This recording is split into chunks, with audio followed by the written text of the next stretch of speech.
Le cristal tintait contre le cristal, créant une mélodie artificielle qui remplissait le grand salon de la demeure Duret. Élodie Marchal observait la scène depuis l'ombre de l'escalier, ses mains crispées sur le plateau d'argent qu'elle tenait. 23 ans. Et pourtant elle se sentait comme un fantôme traversant les pièces de cette maison qui n'était ni la sienne, ni tout à fait étrangère. « Élodie, le champagne, dépêche-toi !» La voix aiguë d'Isaline Duret déchira l'atmosphère feutrée. La jeune femme blonde, vêtue d'une robe qui coûtait probablement plus que tout ce qu'Élodie avait possédé dans sa vie, claquait des doigts, comme on appelle un chien. Autour d'elle, les invités ne levèrent même pas les yeux. Pour eux, Élodie n'existait pas vraiment. Elle était juste là, une présence commode, une main qui serre, un visage sans importance. Élodie avança, ses pas silencieux sur le parquet ciré. Elle avait appris au fil des années à se déplacer sans faire de bruit, à respirer sans déranger, à exister sans occuper d'espace. Depuis la mort de sa mère, Marguerite Marchal, ancienne gouvernante de la famille, elle vivait dans cette demeure par pure charité.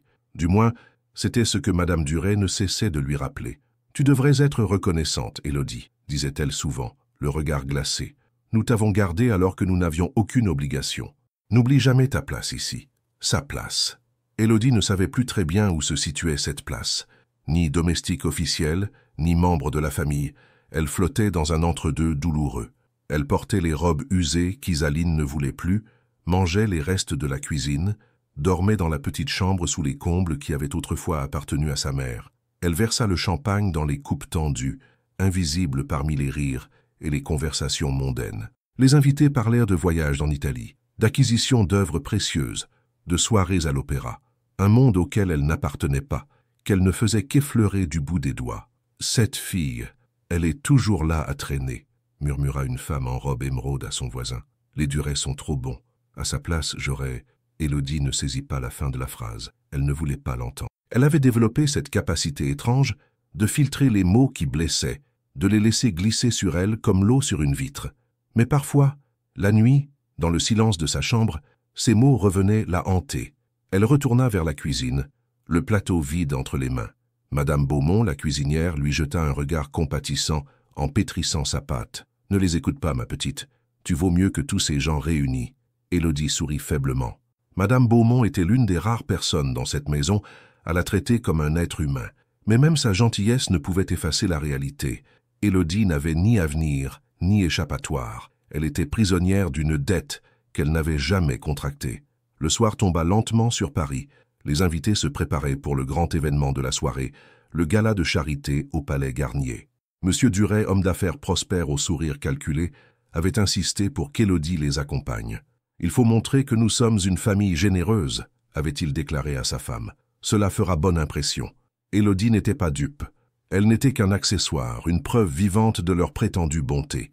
Elle enfila la robe grise qu'on lui avait donnée, simple et sans éclat, et suivit la famille jusqu'à la voiture. Le palais Garnier brillait de 1000 feux lorsqu'ils arrivèrent. Les lustres de cristal projetaient des ombres dansantes sur les murs dorés, et l'air était saturé de parfums coûteux et de conversations animées. Élodie se tenait légèrement en retrait, observant le spectacle avec une distance résignée. C'est alors qu'elle le vit. Un homme se tenait au centre de la salle, entouré d'un cercle respectueux d'invités.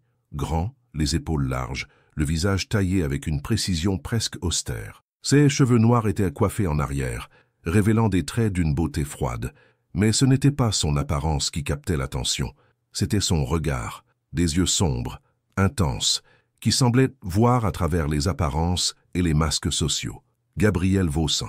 Elle avait entendu son nom murmuré avec un mélange de respect et de crainte. Milliardaire discret, homme d'affaires redoutable, il était une légende vivante dans les cercles de l'élite française.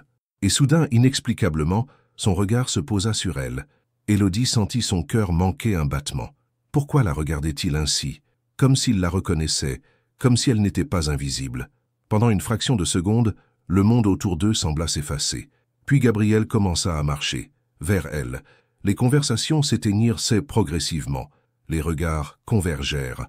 Élodie, pétrifiée, vit cet homme puissant s'approcher, écartant la foule avec une autorité naturelle. Monsieur Duret s'avança, sourire figé, prêt à accueillir l'illustre invité. Mais Gabriel passa devant lui sans un regard. Il s'arrêta devant Élodie. Le silence était maintenant total, oppressant. Elle leva les yeux vers lui, le souffle coupé, incapable de comprendre ce qui se passait. Gabriel tendit la main. « Mademoiselle Marshall, dit-il d'une voix grave qui résonna dans toute la salle, voulez-vous me faire l'honneur de m'accompagner ?» Élodie, tremblante, posa sa main dans la sienne. Sa paume était chaude, ferme, rassurante. Il l'entraîna vers le centre de la salle, sous les lustres éclatants, sous les regards stupéfaits de centaines de personnes. Et là, devant tout ce monde qui l'avait ignoré, méprisé, effacé, Gabriel Vaussan se tourna vers elle et prononça les mots qui allaient changer sa vie à jamais. « Mesdames et messieurs, je vous présente ma fiancée. » Le monde s'arrêta. Élodie entendit le mot résonner dans sa tête comme un écho lointain, irréel, fiancée. Ce mot ne pouvait pas la concerner. C'était impossible. Elle ouvrit la bouche mais aucun son ne sortit. Ses jambes tremblaient sous la robe grise et seule la main de Gabriel, toujours fermement enroulée autour de la sienne, l'empêchait de s'effondrer. Autour d'eux, le silence se fractura en un millier de murmures choqués. Les visages exprimaient l'incrédulité, la confusion, certains même le dégoût. Comment était-ce possible? Gabriel Vaussan, l'homme le plus convoité de France, fiancé à... Elle? À la servante des Duret. Isaline fut la première à réagir. Son visage, habituellement soigneusement composé, se tordit en une expression de rage pure. « C'est ridicule !» hurla-t-elle en se frayant un chemin à travers la foule. « C'est une imposture. Cette fille n'est qu'une... » « Attention à vos mots, mademoiselle Duret !» coupa Gabriel d'une voix glaciale. Son ton était calme, mais il portait une menace qui fit taire Isaline instantanément. Gabriel se tourna vers Élodie, et pendant un bref instant son expression se radoucit. Ses yeux sombres plongèrent dans les siens, comme s'il cherchait à lui transmettre quelque chose qu'elle ne parvenait pas à déchiffrer. « Faites-moi confiance », murmura-t-il, assez bas pour que seule elle puisse l'entendre. Mais comment pouvait-elle lui faire confiance? Elle ne le connaissait pas. Elle ne comprenait rien à ce qui se passait. Son cœur battait si fort qu'elle craignait qu'il n'explose dans sa poitrine. Monsieur Duret s'avança, le visage cramoisé, oscillant entre la flatterie et la panique. « Monsieur Vaussan, je suis certain qu'il y a eu un malentendu. Élodie n'est... Elle vit sous notre toit par charité, vous comprenez? Elle n'a pas besoin de votre charité, monsieur Duret, répliqua Gabriel avec un mépris à peine voilé, et certainement pas de votre permission. » Le visage de monsieur Duret devint livide. Autour d'eux, les journalistes présents commencèrent à sortir leurs appareils photos, les flashs crépitant comme des éclairs dans la nuit. Élodie ferma les yeux, submergée par la cacophonie, par l'absurdité de la situation. Gabriel la guida fermement vers la sortie, écartant les curieux et les opportunistes qui tentèrent de s'approcher. Une voiture noire aux vitres teintées les attendait déjà devant le palais. Le chauffeur ouvrit la portière, et Gabriel aida Élodie à monter avant de la rejoindre. Dès que la portière se referma, l'isolant du chaos extérieur, Élodie se tourna vers lui, la respiration saccadée. « Pourquoi ?» murmura-t-elle, la voix brisée. « Pourquoi avez-vous fait ça ?» Gabriel ne répondit pas immédiatement. Il observait par la fenêtre les flashs qui continuaient à crépiter, les silhouettes qui s'agitaient. Son profil était impénétrable, taillé dans le marbre. « Parce que vous méritez mieux que ce qu'ils vous ont fait subir, dit-il enfin. « Vous ne me connaissez même pas, protesta Élodie, les larmes menaçant de déborder. « Je ne suis personne. Vous vous trompez. » Il tourna enfin son regard vers elle, et l'intensité de ses yeux la cloua sur place. Il y avait quelque chose dans ce regard, une vérité enfouie qu'elle ne parvenait pas à saisir. « Vous n'êtes pas personne, Élodie Marshall. Vous ne l'avez jamais été. » Elle voulut répondre, mais les mots restèrent coincés dans sa gorge. La voiture démarra en silence, glissant à travers les rues illuminées de Paris. Élodie regardait défiler les lumières par la fenêtre, son esprit en chaos. Rien de tout cela n'avait de sens. Pourquoi un homme comme Gabriel Vaussan s'intéresserait-il à elle? Qu'est-ce qu'il espérait gagner? La voiture s'arrêta devant un immeuble majestueux dans le 16e arrondissement. Gabriel descendit et lui tendit la main. « Venez. Vous ne pouvez pas retourner chez les Duret ce soir. » Élodie hésita. Tout en elle lui criait de se méfier, de fuir. Mais où irait-elle? Et une partie d'elle, une partie qu'elle n'osait pas examiner de trop près, voulait comprendre, voulait savoir pourquoi cet homme la regardait comme si elle comptait. Elle prit sa main et le suivit. L'appartement était d'une élégance sobre, des lignes épurées et des tons neutres qui respiraient la sophistication discrète. Gabriel lui indiqua un canapé en cuir et disparut quelques instants avant de revenir avec 2 tasses fumantes. « Thé au jasmin » dit-il en lui en tendant une. « Vous n'êtes pas obligé de rester, mais j'aimerais que vous m'écoutiez. Élodie prit la tasse entre ses mains tremblantes, sentant la chaleur se diffuser dans ses paumes. Elle hocha la tête, incapable de parler. Gabriel s'assit en face d'elle, les coudes sur les genoux, les mains jointes. Pour la première fois depuis qu'elle l'avait vu, il semblait humain, moins intimidant, plus vulnérable. « Je sais que vous êtes perdu, » commença-t-il. « Je sais que rien de ce qui s'est passé ce soir n'a de sens pour vous. Mais je vous demande de me faire confiance. Juste un peu de temps. »« Pourquoi ?» chuchota-t-elle. « Dites-moi au moins pourquoi. » Gabriel ferma les yeux un instant, comme s'il luttait contre lui-même. « Parce que je vous dois une dette que je ne pourrai jamais rembourser. Parce que vous m'avez sauvé quand personne d'autre ne l'aurait fait. » Élodie fronça les sourcils, complètement perdue. « Je ne vous ai jamais rencontré. Je ne vous ai jamais... » « Vous ne vous souvenez pas, coupa-t-il doucement. « Mais moi, je n'ai jamais oublié. » Le silence s'installa entre eux, lourde question sans réponse. Élodie sentait que Gabriel retenait quelque chose d'immense, quelque chose qui pourrait tout changer. Mais il ne semblait pas prêt à le révéler. Pas encore. « Demain, les journaux parleront de nous, » reprit Gabriel en rouvrant les yeux. « Les durées vont réagir. Votre vie ne sera plus jamais la même. Je peux vous protéger de tout cela, mais seulement si vous acceptez de jouer ce rôle pendant un temps. » « Quel rôle ?»« Celui de ma fiancée. » Élodie secoua la tête incrédule. « C'est de la folie. Les gens ne croiront jamais. Les gens croiront ce que je leur dirai de croire, » affirma Gabriel avec une assurance tranquille. « La seule question est, êtes-vous prête à vous tenir debout et à reprendre votre vie ?» Élodie baissa les yeux vers sa tasse de thé, le liquide ambré reflétant les lumières tamisées de l'appartement. Toute sa vie, elle s'était faite petite, invisible, insignifiante. Et maintenant, cet homme lui offrait quelque chose qu'elle n'avait jamais osé espérer, une chance d'exister vraiment. Mais à quel prix? « Je ne sais pas, » murmura-t-elle finalement. Gabriel hocha la tête, comme s'il s'était attendu à cette réponse. « Vous avez le droit d'avoir peur, mais sachez une chose, Élodie. Je ne vous ferai jamais de mal. C'est la seule promesse que je peux vous faire ce soir. » Il se leva et lui montra une porte au fond du couloir. « La chambre d'amis. Prenez le temps de réfléchir. Demain, nous parlerons à nouveau. » Élodie le regarda s'éloigner, sa silhouette disparaissant dans l'ombre. Elle resta immobile pendant de longues minutes, le cœur battant, l'esprit tourbillonnant. Quelque part dans cette nuit parisienne, sa vie venait de basculer dans l'inconnu, et elle ne savait pas si elle devait en avoir peur ou espérer. Le soleil du matin filtrait à travers les rideaux de lin blanc, dessinant des motifs délicats sur le parquet ciré. Élodie ouvrit les yeux lentement, désorientée. Pendant quelques secondes de grâce, elle ne se souvint de rien. Puis la réalité s'abattit sur elle comme une vague glacée. L'annonce, Gabriel, la promesse impossible. Elle se redressa dans le lit, le cœur battant. La chambre d'amis était d'une simplicité luxueuse, tout en ton crème et gris perle. Rien à voir avec sa petite chambre sous les combles chez les Duret, où le plafond était si bas qu'elle devait se pencher pour ne pas se cogner. Un léger coup à la porte la fit sursauter. « Mademoiselle Marchal ? C'est Madame Laurent, la gouvernante de Monsieur Vaussan. Puis-je entrer ?» Élodie s'enveloppa dans le peignoir qu'elle avait trouvé la veille au soir. « Oui, entrez. » Une femme d'une 60aine d'années, aux cheveux gris coiffés en chignon impeccable, entra avec un plateau.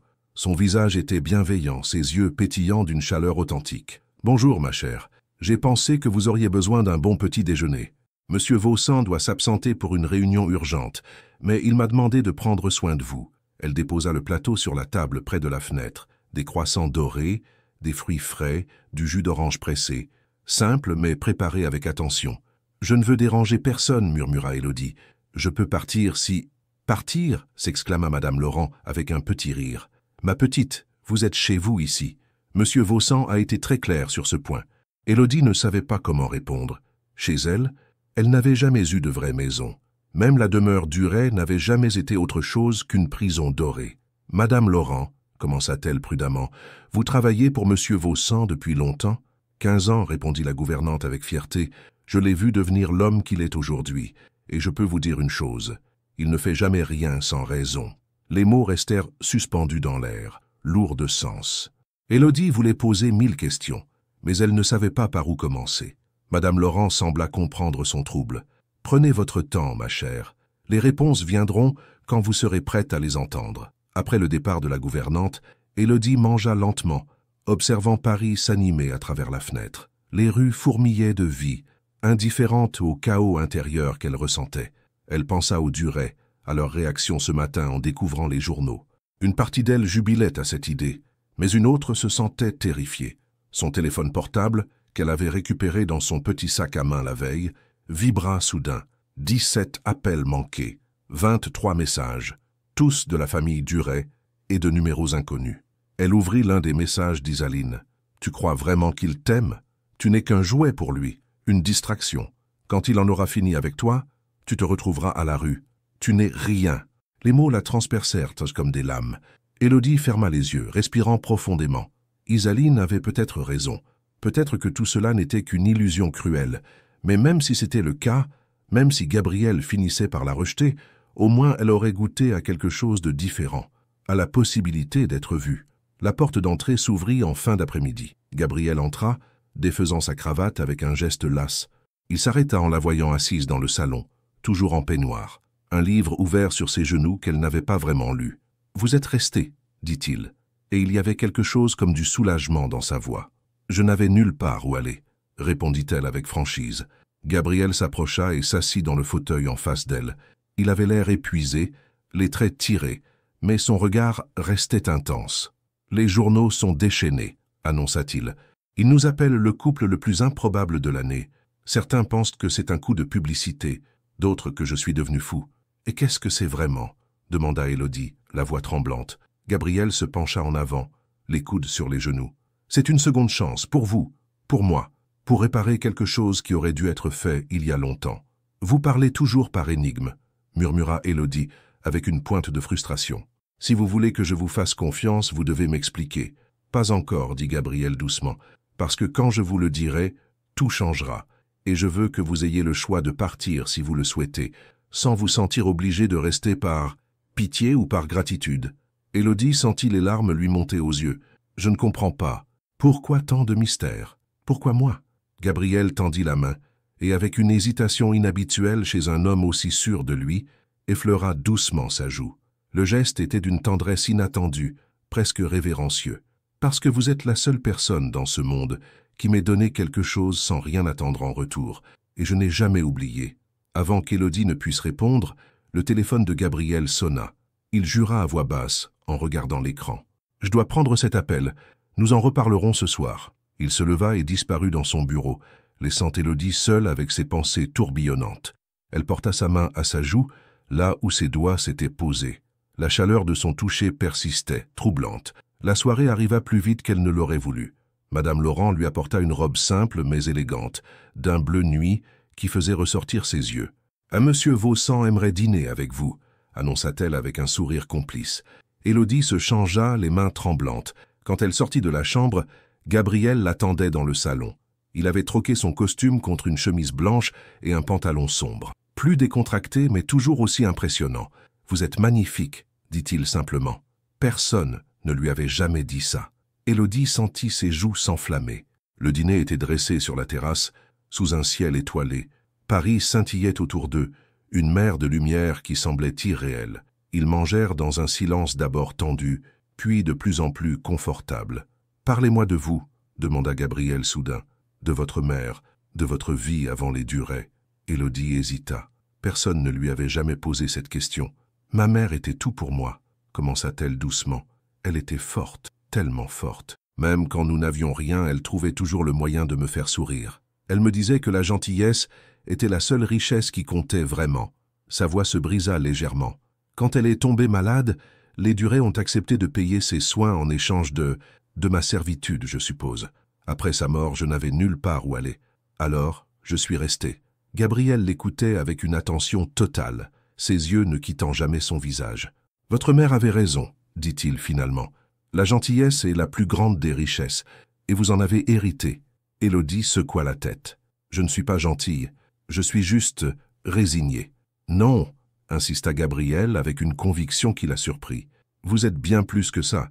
Vous ne le voyez pas encore, mais moi je le vois. » Le silence retomba, mais cette fois, il était chargé d'une émotion différente. Quelque chose de fragile et de précieux prenait forme entre eux, quelque chose que ni l'un ni l'autre n'osait nommer. « Demain, » dit Gabriel en se levant, « nous devrons affronter le monde ensemble. Les Duret voudront des explications. Les médias voudront des photos. Êtes-vous prête ?» Élodie se leva également, le cœur battant. « Je ne sais pas si je serai jamais prête, mais je ne veux plus fuir. » Gabriel sourit, et pour la première fois, ce sourire atteignit ses yeux. Alors nous y ferons face ensemble. Il lui tendit la main, et cette fois, quand elle la prit, ce ne fut pas par obligation ou par peur, ce fut par choix. Le matin suivant arriva avec une luminosité aveuglante. Élodie se réveilla au son de voix étouffées provenant du salon.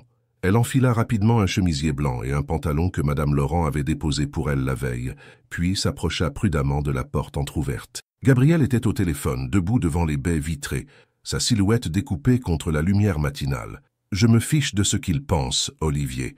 La conférence de presse aura lieu cet après-midi. Oui, elle sera à mes côtés. Non, ce n'est pas négociable. » Il raccrocha brusquement et se passa une main dans les cheveux, un geste rare qui trahissait sa tension. Élodie frappa doucement contre le cadre de la porte. « Une conférence de presse ?» demanda-t-elle, la gorge serrée. Gabriel se retourna. Son expression se radoucit instantanément en la voyant. « Bonjour. Oui, mon attaché de presse insiste.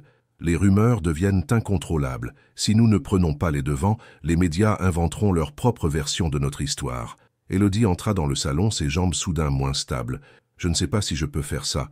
Parler devant tout le monde, mentir.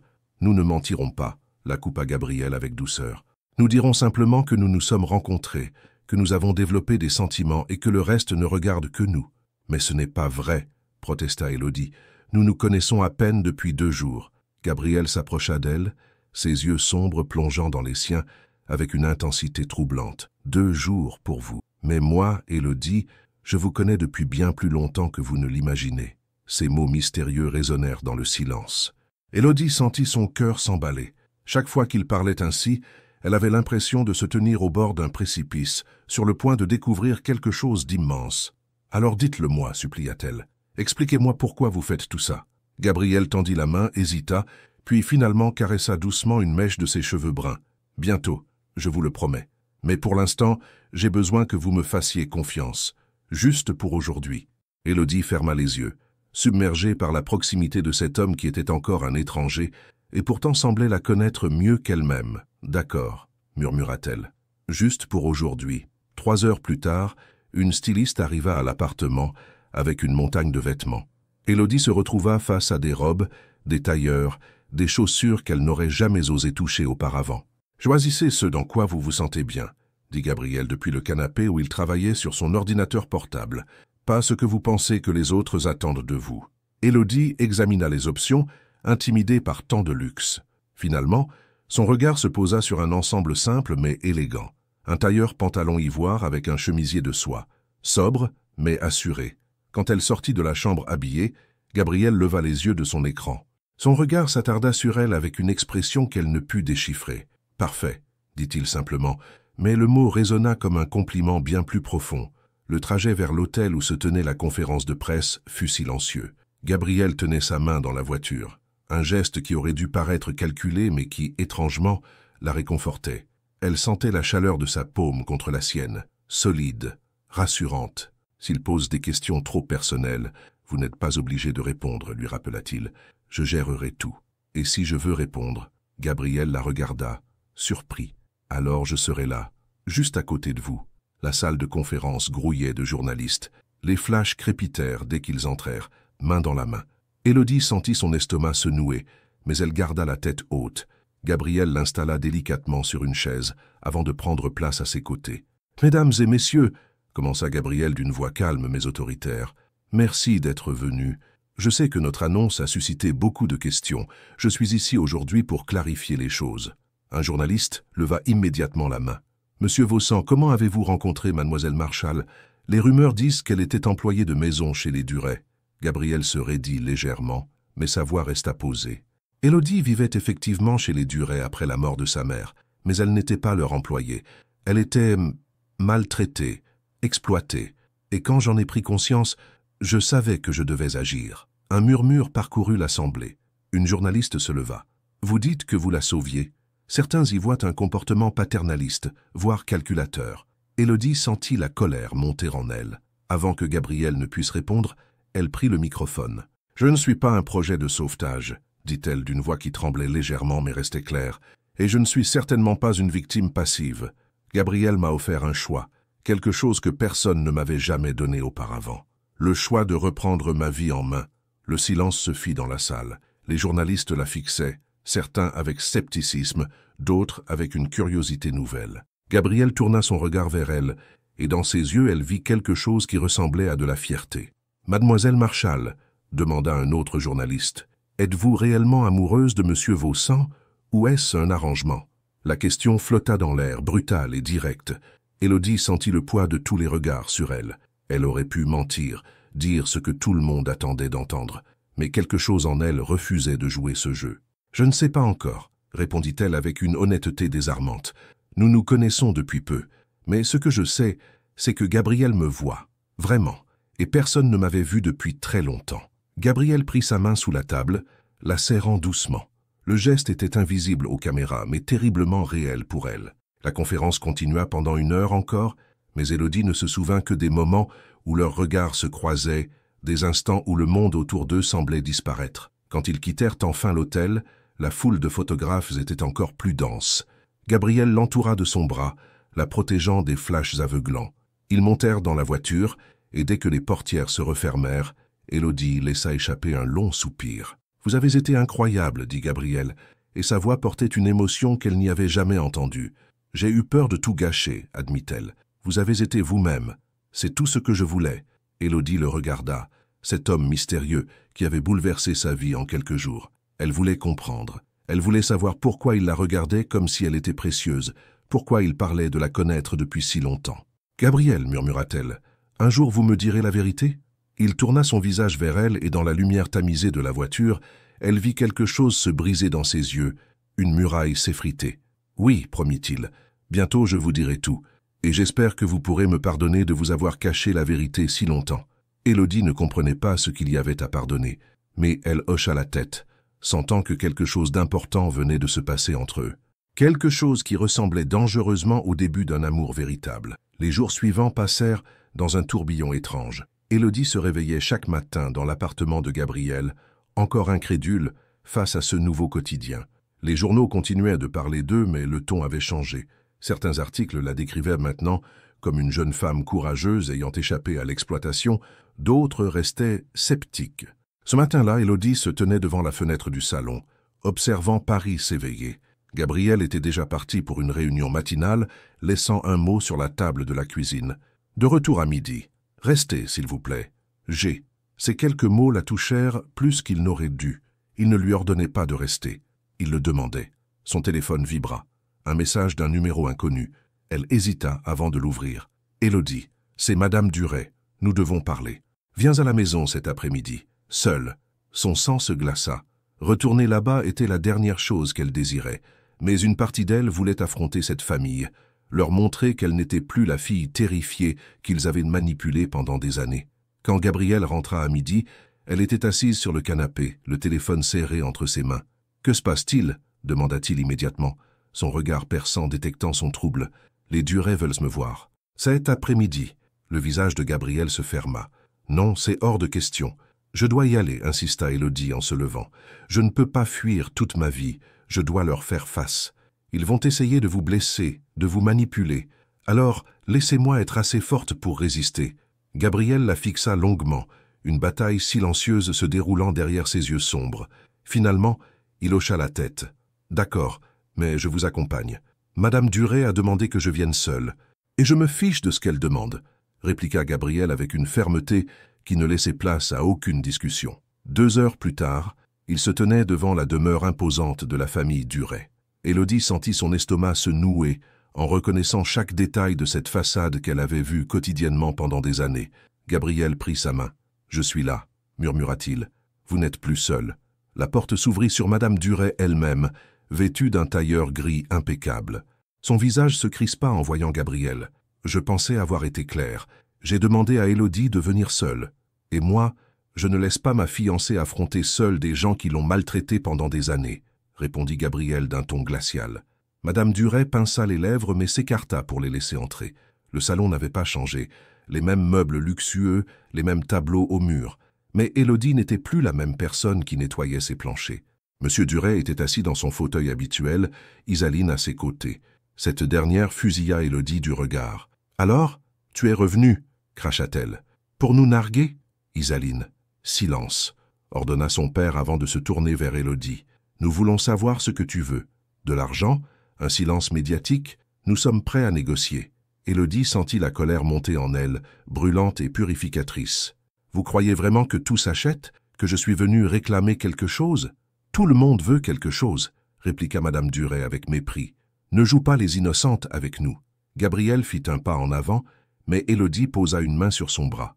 Elle devait faire ça elle-même. Vous avez raison, je veux quelque chose, dit-elle d'une voix claire. Je veux que vous reconnaissiez ce que vous m'avez fait. Pendant des années, vous m'avez traité comme moins qu'une personne. Vous m'avez humilié, isolé, fait sentir que je ne valais rien. Ma mère vous a donné des années de service loyal, et vous avez transformé sa fille en esclave invisible. Nous t'avons hébergé, s'indigna M. Duret, nourri, logé. Vous m'avez gardé comme une assurance, coupa Élodie, pour que personne ne vous accuse de m'avoir abandonné après la mort de ma mère. Vous aviez besoin de montrer votre générosité au monde, mais derrière les portes fermées, j'étais juste un poids dont vous vous débarrassiez dès que possible. Le silence tomba lourdement. Isaline se leva, tremblante de rage. Tu n'es qu'une menteuse, une profiteuse qui s'est jetée sur le premier homme riche qui... Attention, coupa Gabrielle d'une voix dangereusement basse. Finissez cette phrase et vous le regretterez. Madame Duret intervint rapidement, sentant la situation lui échapper. Très bien. Tu as dit ce que tu avais à dire. Maintenant, qu'attends-tu de nous? Élodie respira profondément, puisant dans une force qu'elle ne savait pas posséder. Rien. Je n'attends rien de vous. Je suis venu simplement pour me libérer, pour vous dire en face que vous ne me contrôlez plus, que vos opinions ne comptent plus. Je ne suis plus cette fille terrifiée qui se cachait dans les coins en espérant être invisible. Elle se tourna vers Gabrielle. Nous pouvons partir maintenant. Alors qu'ils se dirigèrent vers la porte, la voix de M. Duret les arrêta. Tu fais une erreur, Élodie. Cet homme se lassera de toi. Et quand ce sera le cas, tu viendras ramper pour nous supplier de te reprendre. Élodie se retourna une dernière fois. Non, M. Duret. Parce que même si Gabrielle partait demain, même si je me retrouvais seul, je ne reviendrai jamais vers vous. J'ai appris quelque chose ces derniers jours. Je préfère être seule et libre que protégée et prisonnière. Dehors, l'air frais de l'après-midi caressa son visage. Élodie sentit ses jambes trembler, l'adrénaline commençant à refluer. Gabrielle l'entoura immédiatement de ses bras, la serrant contre lui. « Vous avez été magnifique », murmura-t-il contre ses cheveux. Élodie s'accrocha à lui, respirant son odeur rassurante, sentant les battements réguliers de son cœur contre sa joue. Pour la première fois depuis si longtemps, elle se sentait en sécurité, vraiment en sécurité. « Je ne sais pas ce qui m'arrive, chuchota-t-elle. Je n'étais pas comme ça avant. » Gabrielle s'écarta légèrement pour la regarder, ses mains encadrant doucement son visage. « Vous avez toujours été comme ça, forte, courageuse. Vous aviez juste oublié qui vous étiez. » Leurs regards se rencontrèrent, et quelque chose passa entre eux. Une connexion invisible mais tangible qui devenait de plus en plus difficile à ignorer. Gabrielle baissa les yeux vers ses lèvres, hésita, puis se redressa avec effort. « Rentrons, » dit-il d'une voix légèrement rauque. Dans la voiture, Élodie observait son profil. Cet homme était encore un mystère pour elle, mais elle commençait à comprendre quelque chose d'essentiel. Gabrielle ne la sauvait pas. Il lui rappelait simplement qui elle avait toujours été, et c'était bien plus précieux qu'un simple sauvetage. « Gabrielle, » murmura-t-elle soudain, « merci d'avoir cru en moi avant même que je croie en moi-même. » Il tourna la tête vers elle, et son regard était chargé d'une émotion qu'elle ne pouvait nommer. « Je vous l'ai dit, Élodie, je vous connais depuis bien plus longtemps que vous ne le pensez, et je vous ai toujours vue exactement telle que vous êtes. » Ces mots, encore une fois énigmatiques, résonnèrent dans le silence.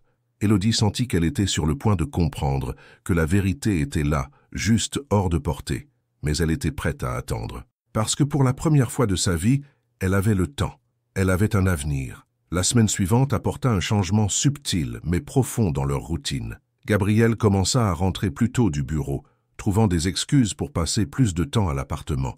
Ils dînaient ensemble, partagèrent des conversations qui s'étiraient tard dans la nuit, découvrant petit à petit les contours de leurs personnalités respectives. Ce soir-là, Élodie était assise sur la terrasse, une tasse de thé entre les mains, observant les lumières de Paris scintiller sous un ciel indigo.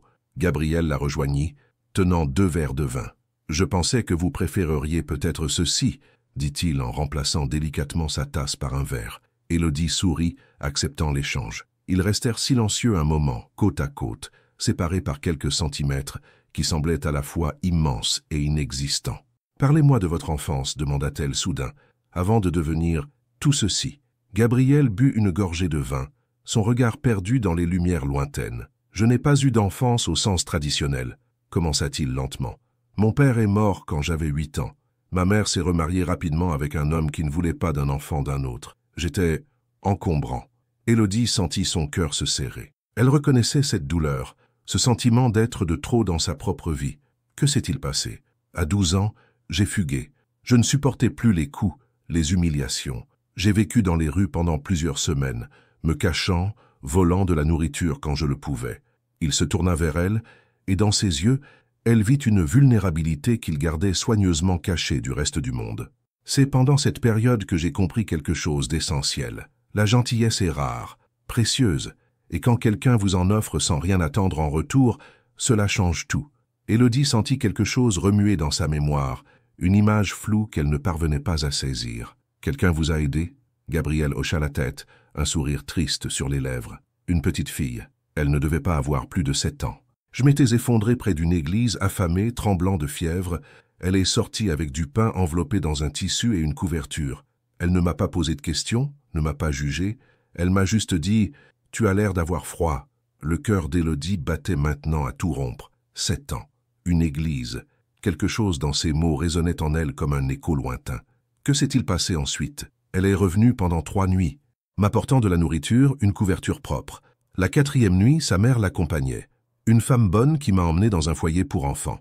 Grâce à elle, j'ai pu recommencer. J'ai été adopté par une famille aisée quelques mois plus tard, j'ai fait des études, construit mon empire. Il but une autre gorgée, ses doigts serrés autour du verre, mais je n'ai jamais oublié cette petite fille. Je suis retourné à cette église des dizaines de fois pour la retrouver, mais elle avait disparu. Pendant des années, j'ai cherché. Et puis, il y a 2 mois, j'ai assisté à un gala organisé par les Duret. Élodie cessa de respirer. Les pièces du puzzle commençaient à s'assembler, créant une image qu'elle avait peur de voir complète. « Gabriel, je vous ai vu servir du champagne, » continua-t-il, sa voix chargée d'émotion. « Vous vous teniez dans l'ombre, invisible pour tous, mais pas pour moi. J'ai reconnu vos yeux, ces mêmes yeux que j'avais vus dans le visage de cette petite fille qui m'avait sauvé. Les larmes montèrent aux yeux d'Élodie. Des fragments de souvenirs remontaient à la surface, flous mais présents. Elle et sa mère vivaient près d'une église à cette époque. Et il y avait eu un garçon. C'était vous, chuchota-t-elle, la voix brisée. Le garçon près de l'église Saint-Louis. Gabriel se tourna complètement vers elle, ses yeux brillants, d'une intensité brûlante. C'était moi. Et vous étiez la petite fille aux tresses brunes qui m'a redonné espoir quand je n'en avais plus. Vous m'avez appris qu'il existait encore de la bonté dans ce monde. Élodie porta une main tremblante à sa bouche. Elle se souvenait maintenant, vaguement comme un rêve ancien, mais elle se souvenait. Un garçon aux yeux tristes, recroquevillé contre le mur de pierre froide.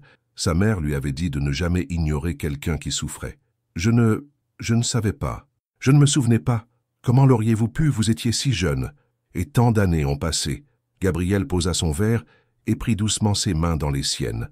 Quand je vous ai vu chez les Duret, traité comme moins que rien, j'ai compris que le destin me donnait une chance de vous rendre ce que vous m'aviez donné. La dignité, l'espoir, un avenir. Les larmes coulaient, maintenant librement, sur les joues d'Élodie. Alors tout ça, l'annonce, la prétendue fiançaille, c'était pour me protéger? Au début, oui, admit Gabriel. Je voulais vous sortir de cette maison, vous offrir la liberté que vous méritiez. Mais Élodie, il s'approcha, son visage à quelques centimètres du sien. Quelque chose a changé. Ces derniers jours à vos côtés, à vous voir retrouver votre force, votre voix, je ne joue plus un rôle. Ce que je ressens est réel. Le monde sembla s'arrêter. Élodie pouvait sentir la chaleur de son souffle, voir les reflets des lumières de la ville dans ses yeux sombres. Son cœur battait si fort qu'elle était certaine qu'il pouvait l'entendre. « Qu'est-ce que vous ressentez » murmura-t-elle. Gabriel caressa doucement sa joue, son toucher délicat comme une plume. « Je ressens que je suis tombé amoureux de la femme que cette petite fille est devenue, de votre courage, de votre résilience, de la lumière qui brille en vous malgré tout ce que vous avez enduré. Gabriel, Elle ne savait pas comment formuler le tourbillon d'émotions qui l'envahissait. Gratitude, émerveillement, confusion, et quelque chose d'autre, quelque chose de plus profond qui prenait racine dans son cœur. « Vous n'avez pas besoin de dire quoi que ce soit, » assura Gabriel. « Je ne vous demande rien. Je voulais juste que vous sachiez la vérité. Que vous compreniez pourquoi je... » « Embrassez-moi, » chuchota Élodie, surprise par sa propre audace. Le regard de Gabriel s'assombrit, chargé d'un désir qu'il ne cachait plus. Il hésita une fraction de seconde, cherchant dans ses yeux la confirmation de ce qu'elle venait de demander. Puis il combla la distance entre eux. Ses lèvres rencontrèrent les siennes avec une tendresse qui contrastait avec l'intensité de l'émotion qui les traversait tous les deux. Le baiser était doux, presque révérencieux, comme s'il scellait quelque chose de sacré. Élodie sentit le monde s'effacer autour d'eux. Il n'y avait plus que la chaleur de ses lèvres, la douceur de ses mains dans ses cheveux, le battement synchronisé de leur cœur. Quand ils se séparèrent enfin, Gabriel posa son front contre le sien, leur souffle se mêlant dans l'air frais de la nuit parisienne. « Je vous promets, murmura-t-il, de toujours vous voir, de ne jamais vous laisser redevenir invisible. » Élodie ferma les yeux, les larmes coulant silencieusement. « Et moi, je vous promets de ne plus jamais me cacher. » Sous les étoiles de Paris, deux âmes, autrefois perdues, venaient de se retrouver. Et cette fois, elles ne se laisseraient plus jamais partir. Les jours qui suivirent la révélation furent emplis d'une douceur nouvelle. Élodie se réveillait chaque matin, avec le souvenir du baiser de Gabriel gravé sur ses lèvres, une chaleur persistante qui refusait de s'estomper. Leur relation avait basculé dans quelque chose d'authentique, de tangible, mais avec cette authenticité venait aussi une vulnérabilité qu'Élodie n'avait jamais connue. Ce matin-là, elle était dans la cuisine, préparant du café, quand Gabriel apparut dans l'embrasure de la porte, les cheveux légèrement ébouriffés, vêtu d'un simple t-shirt et d'un pantalon de jogging. Cette version décontractée de lui la touchait profondément, loin de l'homme d'affaires impeccable que le monde connaissait. « Bonjour », dit-il avec un sourire qui illumina son visage. « Bonjour », répondit-elle, sentant ses joues s'empourprer. Il s'approcha, glissa ses bras autour de sa taille et déposa un baiser léger sur son front. Ces gestes d'affection naturelle étaient encore nouveaux pour Élodie, presque irréels, mais elle s'y abandonnait avec un plaisir grandissant. « J'ai une proposition », annonça Gabriel en versant 2 tasses. « Prenons quelques jours loin de Paris. Juste nous deux. Pas de médias, pas de pression, pas de passé qui nous rattrape. » Élodie se retourna vers lui, surprise. « Partir? Où? J'ai une maison en Provence. Rien d'ostentatoire, juste un endroit calme au milieu des lavandes. Qu'en dites-vous » L'idée de s'échapper, de vivre dans une bulle avec Gabriel, loin du chaos parisien, était incroyablement tentante. Mais une partie d'elle hésitait encore. « Et si les gens pensent que nous fuyons ?»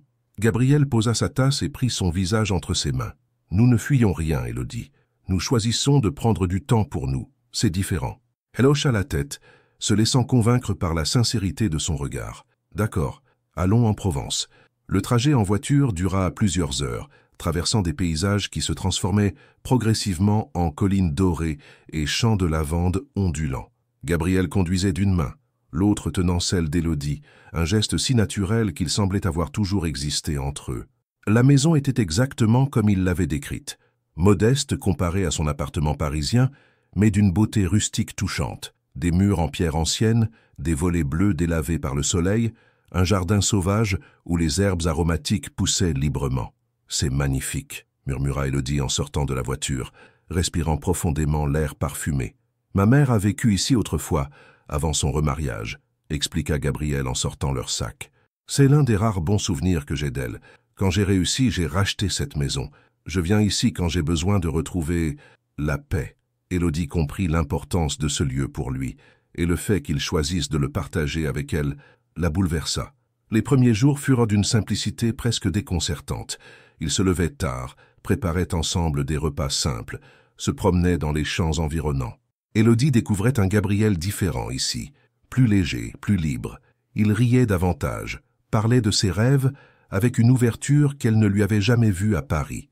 Un soir, alors qu'il dînait sur la terrasse sous un ciel constellé d'étoiles, Gabriel lui posa une question qui la prit au dépourvu. « Ben, c'est ce que vous voulez faire de votre vie, Élodie, maintenant que vous êtes libre de choisir. » Elle resta silencieuse un long moment, réalisant qu'elle n'avait jamais vraiment pensé à son avenir en ces termes. Pendant si longtemps, survivre avait été son seul objectif. « Je ne sais pas, admit-elle finalement. Pendant des années, je n'ai jamais eu le luxe de rêver. Maintenant que je le peux, je ne sais même pas par où commencer. » Gabriel se pencha vers elle, son regard intense mais bienveillant. « Alors commencez par quelque chose de simple.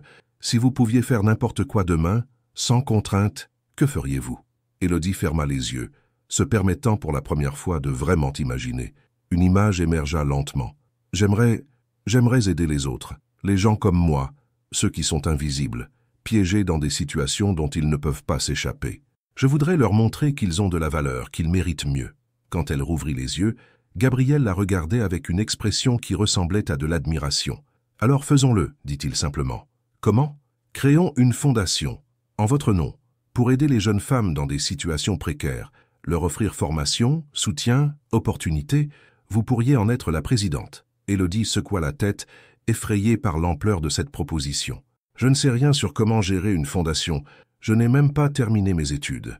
Vous apprendrez, et je serai là pour vous soutenir à chaque étape. » L'émotion submergea Élodie. Cet homme ne se contentait pas de la sauver, il lui donnait les outils pour devenir sa propre héroïne. « Pourquoi faites-vous tout ça ?»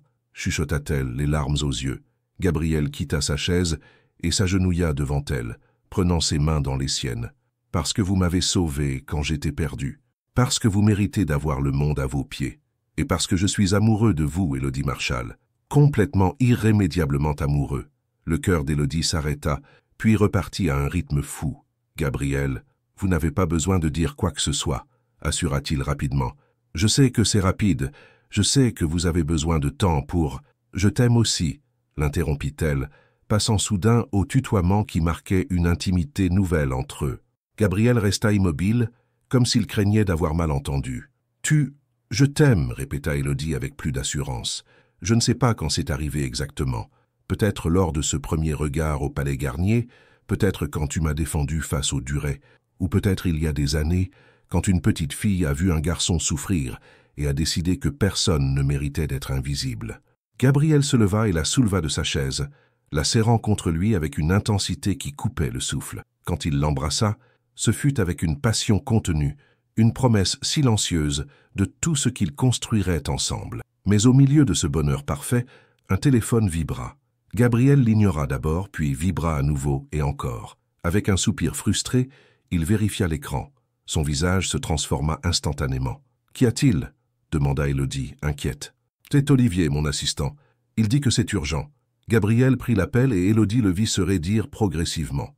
Quand il raccrocha, son expression était sombre. « Les Duret ont porté plainte.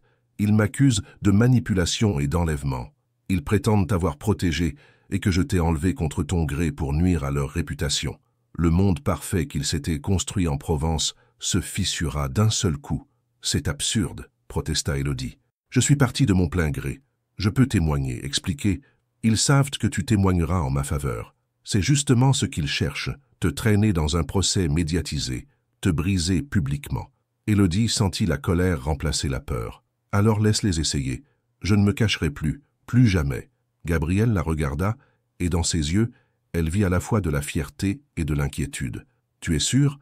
Ce sera une bataille difficile. » Élodie prit sa main fermement. « Nous l'affronterons ensemble. N'est-ce pas ce que tu m'as appris ?» Gabriel l'attira contre lui, l'embrassant avec une douceur empreinte d'une gravité nouvelle. Le paradis provençal venait de prendre fin. La guerre commençait. 3 mois avaient passé depuis qu'Élodie avait quitté l'appartement de Gabriel. 3 mois qui lui avaient semblé à la fois interminables et étrangement libérateurs. Le studio dans le Marais était petit, avec des murs blancs qu'elle avait décorés avec des affiches trouvées dans les brocantes, des plantes qu'elle arrosait chaque matin et des livres empilés sur une étagère de fortune. C'était modeste, imparfait, mais c'était à elle. Elle avait trouvé un travail dans une petite librairie indépendante près de la place des Vosges. Le propriétaire, M. Lefebvre, un homme dans la soixantaine aux lunettes rondes, l'avait engagée sans poser de questions sur son passé. Il lui avait simplement demandé si elle aimait les livres, et son sourire avait suffi comme réponse. Chaque jour, Élodie apprenait quelque chose de nouveau sur elle-même, qu'elle aimait le café noir sans sucre, qu'elle préférait marcher sous la pluie plutôt que prendre le métro, que les romans d'aventure la captivaient, plus que les histoires d'amour, même si celles-ci lui serraient toujours le cœur. Elle apprenait aussi à vivre avec l'absence de Gabriel, comme on apprend à vivre avec une cicatrice. La douleur était là, constante, mais elle ne l'empêchait plus de respirer. Ce matin-là, alors qu'elle rangeait les nouveaux arrivages, la clochette de la porte tinta. Élodie leva les yeux et son cœur s'arrêta. Ce n'était pas Gabriel. Mais c'était Olivier, son bras droit, l'homme qu'elle avait brièvement croisé lors de la conférence de presse. « Mademoiselle Marchal, dit-il avec un sourire poli, puis-je vous parler un instant ?» Élodie sentit ses mains trembler légèrement, mais elle hocha la tête. Ils sortirent sur le trottoir, l'air frais d'octobre les enveloppant. « Comment va-t-il » demanda-t-elle, avant même qu'Olivier ne puisse commencer. L'homme soupira, glissant ses mains dans ses poches. « Honnêtement, pas bien. Il travaille sans arrêt, ne dort presque plus. Il refuse d'en parler, mais nous savons tous qu'il vous attend. Élodie ferma les yeux, la culpabilité la transperçant comme une lame. Je ne voulais pas... Je sais, coupa doucement Olivier. Et lui aussi. C'est justement pour ça qu'il ne vous a pas contacté, parce qu'il respecte votre décision. Mais je voulais que vous sachiez quelque chose. Il sortit une enveloppe de sa poche intérieure. Il y a 3 semaines, Gabriel a reçu une offre d'acquisition pour son entreprise. Une somme colossale, l'aboutissement de 20 ans de travail. L'acheteur voulait une réponse rapide. Élodie fronça les sourcils, ne comprenant pas où il voulait en venir. Il a refusé, continua Olivier. Vous savez pourquoi? Parce que accepter signifiait déménager à New York pour superviser la transition pendant au moins 2 ans. Et il m'a dit textuellement « Je ne peux pas partir ». Et si elle revenait, et que je n'étais pas là? Les larmes montèrent instantanément aux yeux d'Élodie. Il a sacrifié l'opportunité de sa vie. Pour moi? Non, corrigea Olivier. Pour la possibilité de vous, c'est différent. Il lui tendit l'enveloppe. Je ne suis pas censé vous donner ça. Gabriel me tuerait s'il savait que je suis ici. Mais certaines choses doivent être dites, même quand l'orgueil ou la peur nous en empêche. Élodie prit l'enveloppe d'une main tremblante. Olivier lui serra brièvement l'épaule avant de s'éloigner, la laissant seule avec ce poids entre les mains. De retour dans son studio ce soir-là, Élodie fixa l'enveloppe pendant de longues minutes avant de l'ouvrir. À l'intérieur, une seule feuille, couverte de l'écriture élégante de Gabriel. Élodie, je m'étais promis de ne pas vous écrire, de respecter votre besoin d'espace, de liberté. Mais cette nuit, assis seul dans l'appartement qui semble immense sans vous, j'ai réalisé que certaines vérités méritent d'être dites, même si elles ne changent rien. Vous aviez raison de partir, raison de douter, raison de vouloir découvrir qui vous êtes sans moi. Je comprends cela mieux que vous ne le pensez, car j'ai fait le même voyage il y a des années après avoir été adopté. J'ai dû apprendre qui était Gabriel Vaussan au-delà du garçon abandonné, au-delà du souvenir d'une petite fille gentille. Mais voici ce que j'ai compris pendant votre absence. Je ne suis pas tombé amoureux d'un souvenir. Je suis tombé amoureux de la femme que vous êtes devenue, malgré tout ce que la vie vous a infligé, de votre force tranquille, de la façon dont vous voyez la beauté même dans les endroits sombres, de votre rire rare mais lumineux quand vous pensez que personne ne regarde. Je ne vous demande pas de revenir, je ne vous demande rien du tout. Je voulais juste que vous sachiez que chaque jour sans vous m'apprend quelque chose d'essentiel. L'amour véritable n'est pas de garder quelqu'un près de soi, c'est de les laisser s'envoler et d'espérer qu'ils choisiront de revenir. Où que votre chemin vous mène, Élodie, sachez que vous avez changé ma vie 2 fois. Une fois en me sauvant, une autre en me montrant ce que signifie vraiment aimer. Gabriel. Élodie lut la lettre 3 fois, les larmes coulant librement sur ses joues. Puis elle la posa sur la petite table près de son lit et s'assit à sa fenêtre, regardant Paris scintiller dans la nuit. Ces 3 mois lui avaient appris qui elle était, une femme qui aimait les livres et les longues promenades, une femme capable de sourire aux inconnus et de construire une vie à partir de rien, une femme forte, indépendante, complète en elle-même. Mais elle avait aussi appris autre chose, quelque chose qu'elle avait peur d'admettre jusqu'à maintenant. Être complète en soi ne signifiait pas qu'on ne pouvait pas choisir de partager cette complétude avec quelqu'un d'autre. Elle avait fui parce qu'elle avait peur d'être définie par Gabriel. Mais maintenant qu'elle savait qui elle était, elle comprenait qu'aimer quelqu'un et être soi-même n'étaient pas mutuellement exclusifs. Le lendemain matin, Élodie se présenta au travail avec une détermination nouvelle dans ses pas. Monsieur Lefebvre leva les yeux de son journal en la voyant arriver. « Vous avez l'air différente aujourd'hui, mademoiselle Élodie. »« Je me sens différente, » admit-elle avec un sourire. « Monsieur Lefebvre, est-ce que je pourrais prendre ma journée aujourd'hui? Il y a quelque chose d'important que je dois faire. » Le vieil homme sourit, ses yeux pétillants de compréhension. « Allez-y, ma chère. Certaines choses ne peuvent pas attendre. » Élodie prit le métro jusqu'au 16e arrondissement, son cœur battant de plus en plus fort à chaque station. Quand elle arriva devant l'immeuble familier, elle hésita une seconde avant d'appuyer sur l'interphone. « Oui » répondit la voix de Madame Laurent. « Madame Laurent, c'est Élodie. Est-ce que Gabriel est là ?» Un silence. Puis, « Il vient de partir pour une réunion, ma chère, mais il sera de retour dans 2 heures. » Élodie sentit son courage vaciller. « D'accord, je vais attendre. »« Élodie » appela Madame Laurent avant qu'elle ne raccroche. « Bienvenue à la maison. » Ces mots simples firent éclater quelque chose en elle. Elle s'assit sur les marches devant l'immeuble, serrant son sac contre sa poitrine et attendit. Elle avait passé 3 mois à apprendre à vivre sans Gabriel. Maintenant, elle était prête à apprendre à vivre avec lui. Non pas parce qu'elle en avait besoin, mais parce qu'elle le choisissait. Et c'était toute la différence. 2 heures peuvent sembler une éternité, quand chaque minute est chargée d'anticipation et de peur. Élodie resta assise sur les marches, observant les passants, les voitures, les feuilles d'automne qui tourbillonnaient dans le vent. Elle répéta mentalement ce qu'elle voulait dire, puis abandonna. Certaines choses ne pouvaient pas être répétées. Elles devaient simplement être ressenties. Quand la voiture noire aux vitres teintées s'arrêta enfin devant l'immeuble, son cœur fit un bond dans sa poitrine. La portière s'ouvrit et Gabriel descendit, une mallette à la main, le regard concentré sur son téléphone. Il n'avait pas encore remarqué sa présence. Élodie se leva lentement, les jambes tremblantes. À ce moment précis, Gabriel leva les yeux. Le temps s'arrêta. Son téléphone glissa de sa main, tombant sur le trottoir avec un bruit sourd qu'aucun d'eux n'entendit vraiment. Ses yeux s'écarquillèrent, une expression de choc pur traversant son visage, suivie rapidement par quelque chose qui ressemblait à de l'espoir mêlé de peur. « Élodie » murmura-t-il, comme s'il craignait qu'elle ne soit qu'une hallucination. Elle fit un pas vers lui, puis un autre, jusqu'à ce qu'ils ne soient séparés que par quelques mètres qui semblaient contenir tout l'univers. « Bonjour, Gabriel » dit-elle doucement, sa voix tremblant légèrement. Il ne bougea pas, comme s'il avait peur que le moindre mouvement ne la fasse disparaître. « Vous êtes revenu, dit-il, et ce n'était pas une question mais une constatation emplie d'incrédulité. « Je suis revenu, confirma-t-elle. Le silence s'étira entre eux, chargé de 3 mois de silence, de lettres non envoyées, de nuits blanches passées à penser l'un à l'autre. « Pourquoi » demanda finalement Gabriel, sa voix rauque. « Pourquoi maintenant » Élodie prit une profonde inspiration. C'était le moment de dire la vérité, sans phare, sans peur. Parce que j'ai passé 3 mois à apprendre qui j'étais sans vous. J'ai trouvé un travail que j'aime, un endroit qui m'appartient, une routine qui me définit. J'ai découvert que je suis quelqu'un même quand personne ne me regarde. » Gabriel hocha la tête et dans ses yeux, elle vit une douleur résignée, comme s'il s'attendait à ce qu'elle vienne lui dire adieu une dernière fois. « Mais j'ai aussi découvert autre chose, » continua-t-elle, faisant un pas de plus vers lui. « J'ai découvert que savoir qui je suis ne signifie pas que je dois être seul, que choisir d'aimer quelqu'un n'est pas une faiblesse, c'est une force, que je peux être complète en moi-même et quand même vouloir partager ma vie avec vous. » L'expression de Gabriel changea, l'espoir commençant à percer à travers la réserve douloureuse. « Élodie, laissez-moi finir, supplia-t-elle, les larmes commençant à couler. Vous aviez raison dans votre lettre. Vous ne m'avez pas sauvé. Vous m'avez rappelé que je méritais d'être vu.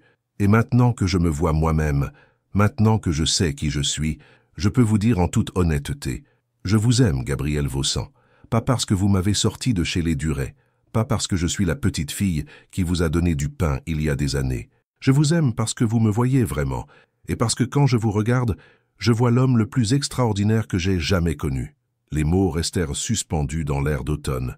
Gabriel resta immobile pendant ce qui sembla une éternité, ses yeux fixés sur elle avec une intensité qui lui coupa le souffle. Puis il bougea. En 3 longues enjambées, il combla la distance entre eux et la prit dans ses bras avec une force qui lui fit comprendre à quel point ces 3 mois avaient été difficiles pour lui aussi. « Mon Dieu, Élodie » murmura-t-il contre ses cheveux, sa voix brisée par l'émotion. « J'ai cru que je vous avais perdu. J'ai cru... Je sais, » chuchota-t-elle en s'accrochant à lui. « Je sais. Je suis désolé de vous avoir fait attendre si longtemps. » Gabriel s'écarta légèrement, ses mains encadrant son visage, ses pouces essuyant les larmes sur ses joues. « Ne vous excusez jamais pour ça. Vous aviez besoin de ce temps, et vous avez eu raison de le prendre. Parce que maintenant, quand vous me dites que vous m'aimez, je sais que c'est la vérité. Pas une obligation, pas de la gratitude, juste l'amour, répéta-t-elle avec un sourire tremblant. Gabriel la regarda avec une tendresse qui la fit fondre complètement. « Je vous aime, Élodie Marchal. Je vous aime pour votre courage, pour votre force, pour la femme que vous êtes devenue malgré tout. Je vous aime parce que vous avez eu le courage de partir quand vous en aviez besoin, et encore plus de courage de revenir quand vous étiez prête. » Leurs lèvres se rencontrèrent dans un baiser qui effaça 3 mois de séparation en quelques secondes. C'était différent de leur premier baiser. Plus profond, plus assuré, chargé de la certitude qu'ils s'étaient retrouvés non pas par hasard ou par dette, mais par choix. Quand ils se séparèrent enfin, essoufflés, Gabriel posa son front contre le sien. « Rentrons à la maison » murmura-t-il. Élodie sourit, sentant quelque chose se dénouer dans sa poitrine. « À la maison » répéta-t-elle. Ils montèrent ensemble dans l'appartement, main dans la main. Madame Laurent les attendait dans l'entrée, les yeux brillants de larmes heureuses. Enfin, dit-elle simplement avant de disparaître discrètement dans la cuisine. Cette nuit-là, assis sur la terrasse sous les étoiles, enveloppés dans une couverture partagée, ils parlèrent pendant des heures de ce qu'Élodie avait appris sur elle-même, de ce que Gabriel avait vécu pendant son absence, de leurs peurs et de leurs espoirs. « J'ai quelque chose à vous demander », dit finalement Gabriel, alors que la nuit devenait plus fraîche. « Et cette fois, je veux que vous sachiez que vous êtes absolument libre de dire non. » Il sortit une petite boîte de sa poche. Élodie sentit son cœur s'emballer. « Ce soir-là, au Palais Garnier, j'ai annoncé au monde entier que vous étiez ma fiancée. C'était un mensonge destiné à vous protéger. Mais maintenant, je voudrais que ce soit la vérité. » Il ouvrit la boîte, révélant une bague simple mais magnifique, une pierre précieuse solitaire qui captait la lumière des étoiles. « Élodie Marchal, voulez-vous m'épouser? Non pas parce que vous me devez quoi que ce soit, non pas parce que je représente une sécurité ou un refuge, mais simplement parce que vous m'aimez et que je vous aime, et que nous voulons construire une vie ensemble. » Élodie regarda la bague, puis son visage, puis de nouveau la bague. Son cœur débordait d'une joie si intense qu'elle avait du mal à respirer. « Oui, » murmura-t-elle, puis plus fort, « oui, Gabriel, oui, je veux vous épouser. » Il glissa la bague à son doigt, avec une révérence qui fit couler de nouvelles larmes sur ses joues. Puis il l'embrassa de nouveau, doucement, tendrement, comme on scelle une promesse. Sous le ciel étoilé de Paris, deux âmes qui s'étaient trouvées, perdues, puis retrouvées, commençaient enfin leur véritable histoire. Une histoire qui n'avait rien à voir avec le sauvetage ou la dette, juste avec l'amour, pur, libre et éternellement choisi. 6 mois plus tard, par une matinée de printemps lumineuse, Élodie se tenait devant le miroir de sa chambre, observant son reflet avec émerveillement. La robe qu'elle portait était simple mais élégante, d'un blanc crème qui épousait délicatement ses formes. Elle l'avait choisie elle-même, refusant les créateurs de luxe que Gabriel avait proposés. Cette robe lui ressemblait, discrète mais affirmée, classique mais personnelle. Madame Laurent entra doucement, tenant un petit bouquet de pivoines blanches et roses. « Vous êtes magnifique, ma chère enfant », murmura-t-elle, les yeux brillants d'émotion. Élodie se tourna vers elle, sentant les larmes menacées de ruiner le léger maquillage qu'elle avait appliqué. « J'ai l'impression de rêver, comme si j'allais me réveiller et découvrir que rien de tout cela n'était réel. » Madame Laurent prit ses mains dans les siennes. « C'est bien réel, et vous le méritez, chaque instant de ce bonheur. » Un coup léger à la porte les interrompit. Monsieur Lefebvre, le propriétaire de la librairie, passa la tête par l'entrebâillement. « Puis-je entrer ?» demanda-t-il avec son sourire bienveillant habituel. Élodie avait demandé au vieil homme de l'accompagner jusqu'à l'hôtel. Il n'était pas son père, mais au cours des derniers mois, il était devenu quelque chose d'aussi précieux.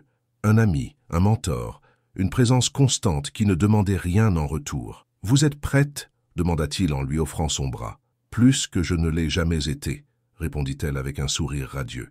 La cérémonie avait lieu dans une petite chapelle au cœur du Marais, loin des fastes et des projecteurs.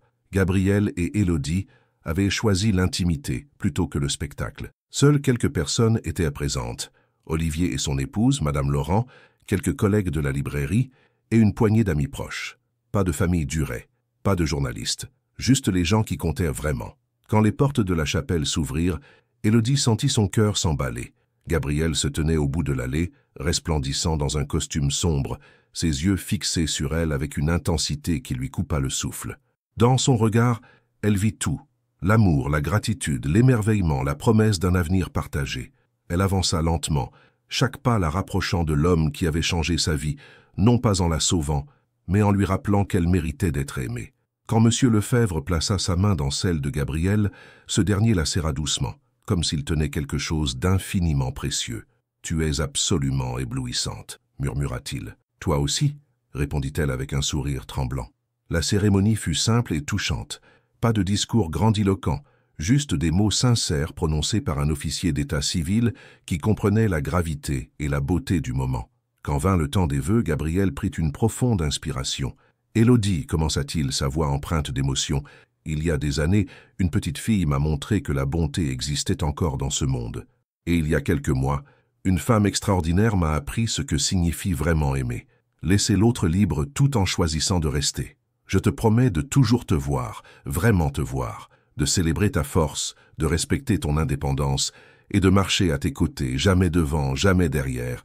Je te promets que notre amour sera toujours un choix, chaque jour, pour le reste de notre vie. » Les larmes coulaient, maintenant librement sur les joues d'Élodie. Elle inspira profondément avant de prononcer ses propres vœux. « Gabriel, pendant longtemps j'ai cru que j'étais invisible, mais tu m'as montré que je ne l'avais jamais été. Tu m'as donné le courage de me trouver moi-même, même quand cela signifiait te quitter. Et c'est ce courage qui me permet aujourd'hui de te choisir pleinement, librement. Je te promets de ne jamais oublier qui je suis, même en devenant nous. Je te promets de t'aimer non pas parce que j'en ai besoin, mais parce que je le veux. Et cette différence, c'est tout. » Le silence qui suivit était chargé d'une beauté presque tangible. Puis l'officier sourit. « Par les pouvoirs qui me sont conférés, je vous déclare mari et femme. Vous pouvez embrasser la mariée. » Gabriel attira Élodie dans ses bras et l'embrassa avec une tendresse qui fit écho à tous les moments qu'ils avaient partagés. La première fois qu'il avait pris sa main au palais Garnier, leur premier vrai baiser sur la terrasse, leur retrouvaille devant son immeuble. Chaque baiser racontait une partie de leur histoire, et celui-ci en écrivait un nouveau chapitre. Les applaudissements résonnèrent dans la petite chapelle, alors qu'ils remontaient l'allée, main dans la main, mari et femme, égaux et libres. La réception eut lieu dans un petit restaurant, caché dans une ruelle pavée, loin des regards indiscrets. Les conversations fusaient, les rires résonnaient. La joie remplissait chaque coin de la pièce. Élodie observa tout cela, gravant chaque détail dans sa mémoire. Plus tard dans la soirée, alors que les invités dansaient et que la nuit tombait doucement sur Paris, Gabriel l'entraîna dehors, dans le petit jardin derrière le restaurant. « Tu es heureuse ?» demanda-t-il en l'enlaçant tendrement. Élodie leva les yeux vers lui, vers cet homme qui était passé d'un souvenir flou à la personne la plus importante de sa vie. « Plus que je n'aurais jamais cru possible, » répondit-elle honnêtement. « Tu sais ce qui est le plus extraordinaire? Quoi donc? Ce n'est pas que tu m'aies trouvé, c'est que tu m'aies laissé me trouver moi-même. » Gabriel sourit, ce sourire rare et lumineux qu'il ne réservait qu'à elle. « Tu m'as sauvé 2 fois dans cette vie, Élodie. Une fois quand j'étais un enfant perdu, et une autre quand j'étais un homme qui avait oublié comment vraiment vivre. Tu m'as rappelé que la vie n'est pas faite d'acquisitions ou de succès, mais de ces moments. De toi et moi ici, maintenant. » Ils s'embrassèrent de nouveau sous les étoiles naissantes, alors que la musique flottait doucement depuis le restaurant. Quelque part dans la ville, la vie continuait son cours. Des gens s'aimaient, se perdaient, se retrouvaient. Des histoires se terminaient, d'autres commençaient. Et dans ce petit jardin parisien, 2 âmes qui s'étaient trouvées contre toute attente dansaient lentement, enveloppées dans la promesse d'un lendemain qu'elles construiraient ensemble. Élodie pensa à la jeune fille, terrifiée, qu'elle avait été, celle qui se cachait dans les ombres de la demeure Duret. Cette fille aurait-elle pu imaginer ce moment, cet amour, cette liberté? Non. Mais la femme qu'elle était devenue, la femme qui avait eu le courage de partir pour mieux revenir, celle-là le méritait pleinement. « À quoi penses-tu » murmura Gabriel contre ses cheveux. « Je pense que parfois, les fins heureuses ne sont pas des fins du tout. Ce sont juste de nouveaux commencements. » Gabriel resserra son étreinte. « Alors commençons, Madame Vaussan. » Et sous le ciel étoilé de Paris, ils le firent, ensemble, libres et infiniment heureux. 2 ans plus tard, le soleil d'été inondait la petite librairie du Marais, projetant des rectangles dorés sur les étagères de bois chargées de livres. Élodie était agenouillée devant la section jeunesse, réorganisant les nouveaux arrivages, quand la clochette de la porte tinta joyeusement. « Maman, papa a dit qu'on pouvait choisir 2 livres aujourd'hui. » Elle se retourna avec un sourire radieux. Gabriel venait d'entrer, tenant la main d'une petite fille de 6 ans aux grands yeux curieux et aux cheveux bruns bouclés. Anaïs. Il l'avait adoptée 8 mois auparavant, cet enfant timide qui vivait dans le même foyer où Gabriel avait séjourné autrefois. Dès que leurs regards s'étaient croisés lors de leur première visite au foyer, Élodie avait su. Elle avait reconnu dans les yeux d'Anaïs ce même sentiment d'invisibilité qu'elle-même avait porté pendant si longtemps. Et Gabriel, en voyant cette petite fille solitaire dans un coin, avait compris que leur histoire venait de s'étendre pour accueillir une nouvelle âme. « 2 livres ?» répéta Élodie en feignant la surprise. « C'est une grande responsabilité, tu sais. » Anaïs hocha vigoureusement la tête, ses boucles dansant autour de son visage. « Je sais. Je vais les lire tous les soirs avant de dormir. Papa m'a promis qu'il ferait les voix différentes. » Gabriel leva les yeux au ciel avec une expression de fausse résignation, mais ses yeux brillaient de bonheur pur. « Je n'ai jamais promis ça, » protesta-t-il faiblement. « Si, » insista Anaïs en tirant sur sa main. « Tu l'as dit la semaine dernière. » Élodie se leva et pousseta son pantalon et s'approcha d'eux. Gabriel l'attira d'un bras autour de sa taille et déposa un baiser tendre sur son front, un geste devenu aussi naturel que respiré. « Comment s'est passée ta matinée ?»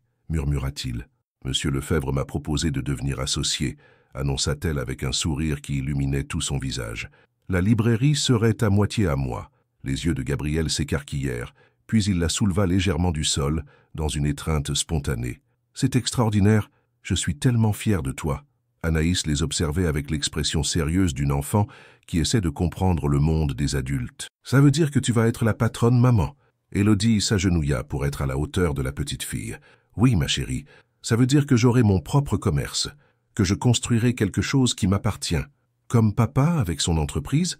Exactement comme papa. » Anaïs réfléchit un moment, puis déclara avec sérieux « Alors vous êtes tous les deux très importants. C'est pour ça qu'on est une famille spéciale. » Élodie sentit les larmes lui monter aux yeux. Même après 2 ans, certains moments la submergeaient encore d'une gratitude si intense qu'elle avait du mal à respirer. Cette vie, cette famille, cet amour, tout cela avait semblé si impossible autrefois. La porte de la librairie s'ouvrit de nouveau, et Élodie leva les yeux. Son cœur fit un étrange saut dans sa poitrine. Isaline Durette venait d'entrer, hésitante, le regard fuyant. Gabriel se raidit immédiatement à ses côtés, protecteur. Mais Élodie posa une main apaisante sur son bras. « C'est bon, murmura-t-elle. Elle n'avait pas revu Isaline depuis son dernier jour à la demeure Duret. La jeune femme blonde semblait différente, moins arrogante, presque fragile. « Élodie, » commença Isaline d'une voix hésitante, « je peux te parler un moment ?» Élodie jeta un regard à Gabriel qui hocha imperceptiblement la tête. Elle se tourna vers Anaïs. « Ma chérie, pourquoi tu ne montres pas à papa les livres que tu veux? Je reviens dans un instant. » Elle guida Isaline vers un coin tranquille de la librairie. Un silence inconfortable s'installa entre elles. « Je ne sais pas par où commencer, » dit finalement Isaline, les yeux baissés. « J'ai été horrible avec toi, pendant des années, et je voulais te dire que je suis désolée. » Élodie l'observa, surprise. Ce n'était pas ce à quoi elle s'attendait. « Qu'est-ce qui t'a fait changer ?»